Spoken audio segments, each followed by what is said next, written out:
نحمده ونصلي ونسلم على رسوله الكريم۔ سورۃ النحل آیت نمبر 98۔ اعوذ باللہ من الشیطان الرجیم، بسم اللہ الرحمن الرحیم۔ فَإِذَا قَرَأْتَ الْقُرْآنَ فَاسْتَعِذْ بِاللَّهِ مِنَ الشَّيْطَانِ الرَّجِيمِ۔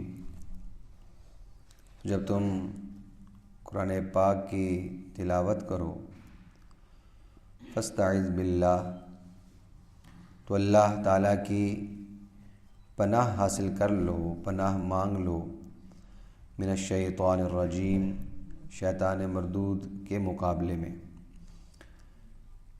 انہ لیس لہ سلطان علی الذین آمنوا، یقیناً اس کا کوئی زور نہیں ہے ان لوگوں پر جو ایمان لائے، وعلی ربہم یتوکلون، اور وہ لوگ اپنے پروردگار پر بھروسہ کرتے ہیں۔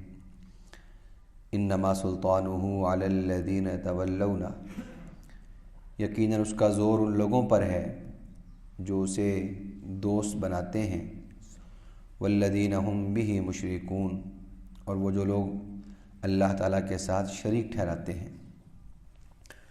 وَإِذَا بَدَّلْنَا آیَةً مَّكَانَ آیَةٍ، اور جب ہم کسی آیت کو کسی دوسری آیت سے بدل دیتے ہیں، وَاللَّهُ أَعْلَمُ بِمَا يُنَزِّلُ، جبکہ اللہ رب العالمین خوب جانتا ہے کہ وہ کیا نازل کر رہا ہے۔ قَالُوا إِنَّمَا أَنْتَ مُفْتَرٍ، تو یہ لوگ کہتے ہیں کہ معاذ اللہ، آپ اللہ پر جھوٹ بولنے والے ہیں۔ بل اکثرهم لا يعلمون، بلکہ ان میں سے اکثر لوگ نہیں جانتے۔ قل نزلہ روح القدس من ربک بالحق، آپ کہہ دیں کہ اسے روح القدس نے، جبریل امین نے آپ کے پروردگار کی طرف سے بالحق، حق کے ساتھ اتارا ہے۔ لیثبت الذین آمنوا، تاکہ وہ ایمان والوں کو ثابت قدم رکھے، وہدی وبشریٰ للمسلمین، اور تاکہ یہ ہدایت اور خوشخبری کا سامان ہو مسلمانوں کے لیے۔ گزشتہ آیت کا جو اختتام ہے اس میں اللہ رب العالمین نے مضمون یہ ارشاد فرمایا کہ جو کوئی بھی عمل صالح کرتا ہے، چاہے وہ مرد ہے چاہے وہ عورت ہے، تو اللہ رب العالمین اسے بڑی خوشگوار اور بہترین زندگی عطا کرتا ہے۔ اب جب انسان نیک کام کرتا ہے تو اس نیکی کے کام میں شیطان کا اگر کوئی اور بس نہ بھی چلے کہ وہ نیکی سے روک پائے، اس کو نیکی نہ کرنے دے، تو کم از کم وہ یہ کرتا ہے کہ اس عظیم الشان نیکی کو، اس نیک عمل کو ایسا بنا دیتا ہے کہ جس میں ریاکاری آ جاتی ہے۔ کہیں نہ کہیں سے انسان اپنا جو اس سے اللہ کو راضی کر سکتا تھا اس کو راضی نہیں کر پاتا، اس کو دنیا کے لیے عمل کو بنا دیتا ہے۔ اور دوسرا، اللہ رب العالمین نے گزشتہ جو آیات ہیں وہاں پر بھی یہی ارشاد فرمایا، جو ہمارا رکوع شروع ہو رہا ہے کہ نیک کاموں کی ترغیب کی، برے کاموں سے منع کیا ہے، تو شیطان برے کاموں کی ہی تلقین کرتا ہے۔ تو اللہ رب العالمین نے ارشاد فرمایا، اذا قرأت القرآن، جب آپ ہدایت کی کتاب پڑھنے لگتے ہو، ہدایت معلوم کرنے لگتے ہو، اللہ تعالیٰ نے کن کاموں کا حکم دیا ہے، کن کاموں سے منع کیا ہے، اس کا علم حاصل کرنے لگتے ہو، تو اس کا ایک ہی واحد ذریعہ ہے، وہ کتاب اللہ ہے، کلام الہی ہے۔ پھر اس کے ضمن میں رسول اللہ صلی اللہ علیہ وسلم کی احادیث ہیں، پھر اس میں اجماع ہے، قیاس ہے، وہ ضمنی چیزیں ہیں۔ اصل اللہ رب العالمین نے قرآن پاک میں اصولیات بیان کی ہے۔ فرمایا جب تم یہ کام کرنے لگو تو فاستعذ باللہ، اللہ رب العالمین کی پناہ میں آ جاؤ۔ شیطان مردود کے مقابلے میں اللہ رب العالمین کی پناہ میں، اس کی حفاظت میں آ جاؤ، تاکہ شیطان اپنا حصہ اس میں حاصل نہ کر سکے۔ تو فاستعذ باللہ من الشیطان الرجیم، چنانچہ جب ہم قرآن پاک کی تلاوت کرتے ہیں تو اعوذ باللہ من الشیطان الرجیم، اس کا یہی مطلب ہے کہ یا اللہ میں یہ نیک عمل کرنے لگا ہوں، میں کلام مجید کی تلاوت کرنے لگا ہوں، تو شیطان مردود سے میری حفاظت ہو جائے، وہ مجھے گمراہ نہ کر پائے، میرے اوپر کوئی ڈورے نہ ڈال پائے، تو اے اللہ میری حفاظت کریں۔ تو یہ مطلب ہے تعوذ کا، اعوذ باللہ من الشیطان الرجیم پڑھنے کا۔ لا حول ولا قوت الا باللہ پڑھنے کا بھی یہی مطلب ہے۔ تو جیسے رسول اللہ صلی اللہ علیہ وسلم نے مختلف مواقع پر جو دعائیں سکھائی ہیں ان میں بھی یہی بات آتی ہے. بیت الخلاء جاتے ہوئے وہاں بھی شیطان سے پناہ مانگی جاتی ہے، اور بہت سے کام ہیں کہ اس کو کرتے ہوئے بھی شیطان سے پناہ مانگی جاتی ہے. تو شیطان سے پناہ مانگنا یہ بہت ضروری ہے. اس کے لیے ضروری نہیں کہ ہم یہ عربی زبان میں جملہ کہیں، دل ہی دل میں یہ اتنی سی بات سوچ لینا کہ یا اللہ آپ میری حفاظت رکھیں، میری حفاظت فرمائیں، شیطان مجھے گمراہ نہ کر پائے. پنجابی میں، اردو میں بس صرف دل میں سوچ لیں تو یہ اللہ رب العالمین کی حفاظت میں آنا ہے. اس کا اہتمام ہونا چاہیے.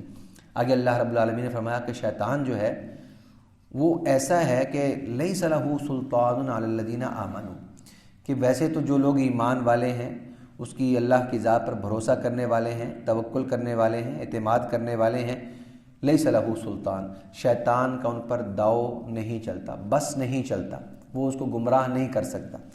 البتہ وہ لوگ کہ جو شیطان کو اپنا دوست رکھتے ہیں، اپنا رفیق بنا کے رکھتے ہیں.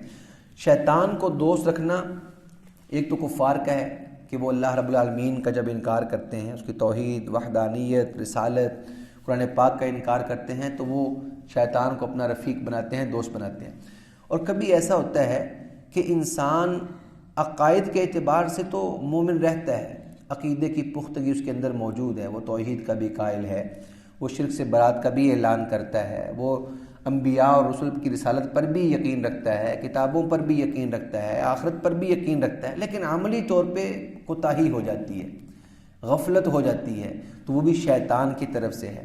تو اب ایسے موقعوں پر اگر اللہ رب العالمین نے جو علاج تجویز کیا ہے کہ شیطان کے مقابلے میں اللہ کی پناہ میں انسان آ جائے، تو وہ جو شیطان گمراہ کرتا ہے، جو دوستیاں بن جاتی ہیں شیطان، یعنی ایک بندہ مومن ہے جب وہ عمل میں کوتاہ ہو جاتا ہے تو ایک طرح سے وہ شیطان کو اپنا رفیق بنا رہا ہے، اس کی خواہش پہ عمل کر رہا ہے، اس کی چاہت پہ عمل کر رہا ہے.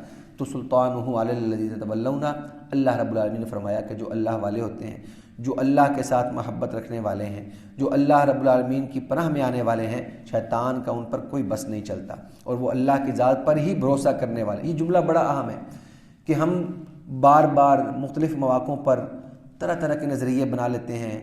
بندش ہو گئی ہے، پکڑ ہو گئی ہے، رشتہ اس لیے نہیں ہو رہا، کاروبار اس لیے نہیں چل رہا، بس جی بندش لگتا ہے مجھے ہو گئی. یہ کیا مطلب ہے اس کا بندش ہو گئی ہے؟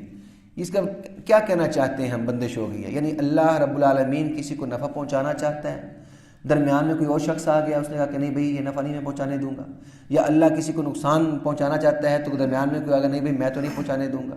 کیا مطلب ہے ان الفاظ کا؟ ہمیں غور کرنا چاہیے کہ ان الفاظ کا مطلب کیا بن رہا ہے، یہ الفاظ کہاں جا رہے ہیں. علی ربہم یتوکلون، اللہ کی ذات پر بھروسہ کرنے والے، کہ جو نفع ہے، جو نقصان ہے، جو حالات ہیں وہ اچھے ہیں، وہ برے ہیں، وہ حالات میں تکالیف آ رہی ہیں، مصیبتیں آ رہی ہیں، دکھ پریشانیاں آ رہی ہیں، راحت و آرام مل رہا ہے، علی الذین آمنوا وعلی ربہم، وہ پروردگار کی طرف سے، وہ اللہ رب العالمین کے احکامات، اس کے حکم کی طرف سے. ہاں اللہ کو راضی کر لیں. اور ایسا بھی ممکن ہے کہ اللہ رب العالمین راضی ہونے کے باوجود بندے کو آزمائش میں، اصل میں ہم نے انجام غلط سیٹ کر دی ہے. ہم یہ سمجھتے ہیں کہ جب اللہ ہم سے راضی ہے تو مطلب ہمارے سر میں درد نہیں ہوگا، مطلب ہمیں شوگر کا مرض نہیں ہوگا، مطلب میری تجارت جو ہے وہ چلتی چلی جائے گی اور رکے گی نہیں. ہم نے یہ سمجھ رکھا ہے کہ جو ہی اللہ ہم سے راضی ہوگا ہماری دنیا سیدھی ہو جائے گی. یہ میں پچھلے مضمون میں عرض کر چکا ہوں، یہ کوئی ضروری نہیں ہے. ہو سکتا ہے اور ایسا ہوتا بھی ہے دنیا میں، یہ اللہ کی طرف سے ایک انعام ہے. لیکن سب کچھ ہونے کے باوجود اگر پھر بھی بندہ مومن پر تکالیف ہیں، بیماریاں ہیں، پریشانیاں ہیں، مصیبتیں نازل ہو رہی ہیں، وہ اللہ اپنے اس بندے سے محبت کر رہا ہے. اللہ کے نبی صلی اللہ علیہ وسلم اسی مضمون کو تو فرمایا نا کہ بندہ مومن ہر حال میں کامیاب ہے. اللہ سے نعمتیں مل رہی ہیں، وہ شکر کر رہا ہے تو وہ بلندی درجات ہے. اللہ کی طرف سے آزمائشیں آ رہی ہیں، وہ صبر کر رہا ہے تو بلندی درجات ہے. تو اللہ تعالیٰ ایسا بھی کرتا ہے. ہاں اللہ سے یہ دعا مانگ صحیح، یا اللہ کہ میں ان مصائب و تکالیف کو برداشت کرنے کی سکت نہیں رکھتا، میں آپ کا عاجز بندہ ہوں، آپ کا غلام ہوں، آپ کا یا اللہ میں سب کچھ ماننے والا ہوں، آپ پر ایمان لانے والا ہوں. میرے ان حالات کو آپ راحت و آرام میں بدل دیں تو مجھے تاکہ شکر ادا کرنے کا موقع ملے اور میں شکر کر کے اپنے درجات بلند کروا لوں. صبر سے بھی درجات بلند ہونے ہیں تو یا اللہ آپ اس کو بدل دیں اور میں شکر کرنے والا بن جاؤں، مجھے شکر کا جو ہے نا وہ موقع عطا فرمائیں۔ تو یوں دعائیں مانگی جا سکتی ہیں۔ بہرحال اس طرح کی جو سوچ ہے وہ نہیں ہونی چاہیے کہ میرا کاروبار اس وجہ سے نہیں چل رہا، فلاں یہ ہو گیا، فلاں وہ ہو گیا، تو ان چیزوں سے بچنا چاہیے۔ علی ربہم یتوکلون، اپنے پروردگار پر بھروسہ ہونا چاہیے۔ فرمایا کہ جو لوگ شرک کا ارتکاب کرتے ہیں، شیطان کو رفیق رکھتے ہیں، تو پھر وہ لوگ ہیں ان پر شیطان کا پھر پورا بس چلتا ہے۔ اور آگے جو جملہ ہے اذا بدلنا آیۃ مکان آیہ، یہ پہلے مضمون آ چکا ہے، انشاءاللہ اس کو میں کلرز کر دوں گا۔ اللہ رب العالمین مجھے آپ کو تعلیمات اسلامیہ پہ عمل کی توفیق عطا فرمائے۔ وما علینا الا البلاغ المبین۔ الحمدللہ رب العالمین والصلاۃ والسلام علی سید الانبیاء والمرسلین رب ارحمہما کما ربیانی صغیرا ربنا هب لنا من ازواجنا وذریاتنا قرۃ اعین واجعلنا للمتقین اماما اللهم انا نسألك الصحة والعفة والامانة وحسن الخلق اللهم ارنا الحق حقا وارزقنا اتباعه وارنا الباطل باطلا وارزقنا اجتنابه وصلی اللہ تعالی علی رسولہ النبی الکریم وعلی آلہ واصحابہ اجمعین آمین برحمتک یا ارحم الراحمین۔